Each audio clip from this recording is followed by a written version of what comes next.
కేంద్ర ప్రభుత్వం తీసుకువచ్చిన ఆయుష్మాన్ భారత్ పథకంలో భాగంగా రోగులు ఎవరైనా ప్రభుత్వ ఆసుపత్రులకు వెళ్లగానే ముందుగా అవుట్ పేషెంట్ విభాగంలో వారి ఆధార్ కార్డు నెంబర్ ఆధారంగా ఆయుష్మాన్ భారత్ హెల్త్ అకౌంట్ తయారు చేస్తున్నారు. ఈ అకౌంట్కు ఒక ప్రత్యేక నెంబర్ను కూడా కేటాయిస్తున్నారు. ఈ ఆయుష్మాన్ భారత్ హెల్త్ అకౌంట్లో ఆ రోగికి సంబంధించిన సమగ్ర ఆరోగ్య సమాచారాన్ని అందులో నమోదు చేస్తున్నారు. ఈ క్రమంలోనే తెలంగాణలో 1 కోటి మందికి పైగా రోగులకు ఈ హెల్త్ అకౌంట్ ఓపెన్ చేశారు. ఇప్పటి వరకు ఈ హెల్త్ అకౌంట్ నమోదు ప్రక్రియ కేవలం ప్రభుత్వ హాస్పిటల్స్ లోనే జరుగుతుండగా తెలంగాణలో పైలట్ ప్రాజెక్టుగా యాదాద్రి భువనగిరి జిల్లాలో ప్రారంభించాలని రాష్ట్ర వైద్యారోగ్య శాఖ నిర్ణయం తీసుకుంది. ఇప్పటికే ప్రక్రియను కర్ణాటకతో పాటు దేశంలోని మరిన్ని రాష్ట్రాలు కూడా ప్రారంభించాయి.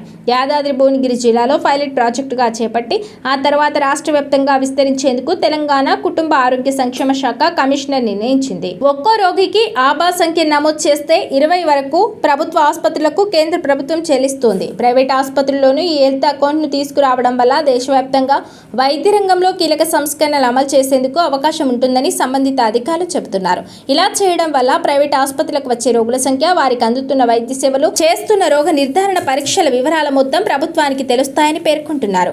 రోగుల బ్లడ్ గ్రూప్ దగ్గర నుంచి వారికి గతంలో జరిగిన ఆపరేషన్లు సహా అన్ని వివరాలు రికార్డులో నమోదు కానున్నాయి. ఆ హెల్త్ కార్డులను ఆర్టిఫిషియల్ ఇంటెలిజెన్స్ తో అనుసంధానం చేయడం వల్ల హెల్త్ కేర్ రంగంలో లెక్కలు పక్కాగా ఉంటాయని ప్రభుత్వ వర్గాలు చెబుతున్నాయి. దీనివల్ల ఆరోగ్య రంగానికి సంబంధించి కీలక నిర్ణయాలు తీసుకోవడంలో ఉపయోగపడతాయని కేంద్ర ప్రభుత్వం ఆలోచిస్తోంది. అందుకే పైలట్ ప్రాజెక్టులో భాగంగా ప్రైవేట్ ఆసుపత్రుల యాజమాన్యాలకు దీనిపై శిక్షణ ఇచ్చి వాటి ఫలితాలు వచ్చిన తర్వాత రాష్ట్రం మొత్తం అమలు చేయాలని భావిస్తున్నారు.